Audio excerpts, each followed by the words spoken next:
Youngsters చదువుకున్న వాళ్ళు చిచ్చి పాలిటిక్సా? ఈ రొచ్చులోకి మేము రాము. We don't like to get into politics అని అంటారు. మీకెప్పుడు అనిపియలేదా ఇలా? పాలిటిక్స్ అనేది చెత్త కాదండి. అట్లా తయారు చేసుకున్నాం. ఎవరన్నా పొలిటీషియన్స్ ఏం చేయగలుగుతారండి? పాలసీస్ డిసిజన్ తీసుకుంటారు. అయిపోయినాక అధికారులందరూ దాన్ని ఫాలో అవుతారు. ఆ పాలసీ డిసిషన్ మేకింగ్‌లో ఎడ్యుకేటెడ్ పీపుల్ ఉంటే బాగుంటుంది. నేను ఫస్ట్ టైం ఏలూరు కాన్స్టిట్యుయెన్సీకి పోయినప్పుడు అండి, ఒక బట్టలు ఇల్లు ఎత్తుక్కుంది, ఇల్లు తీసుకొని నేను ఒక్కడనే ఫైనలైజ్ చేసుకొని వెళ్ళి ఎలక్షన్ స్టార్ట్ చేశాను. నేను చెప్పాను వాళ్ళకి, ఇక్కడే ఇల్లు కట్టుకుంటాను, నేను ఇక్కడే ఉంటాను, మీకు అందుబాటులో ఉంటాను, మీ సమస్యలన్నీ తీరుస్తున్నాను వాళ్ళకి భరోసాగా ప్రతి మీటింగ్లో చెప్పుకుంటూ వచ్చానండి.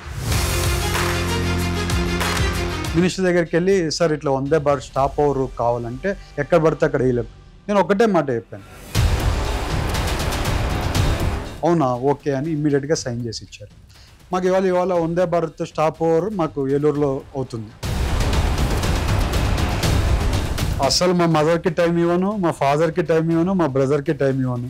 ఫుల్ వర్క్ ఉండాలండి నాకు చేతికి, లేకపోతే తోచదు, ఏం చేయాలో అర్థం కాదు. లేకపోతే ఇంట్లో ఉంటే అంత మైండ్ అంతా చెడిపోతుంటుంది. ఈ will be the best person. ఇంకా సార్ కంటే ఇంకా బెటర్ ఐడియాలజీ. లోకేష్ గారు ఫ్యూచర్ లీడర్ అండి.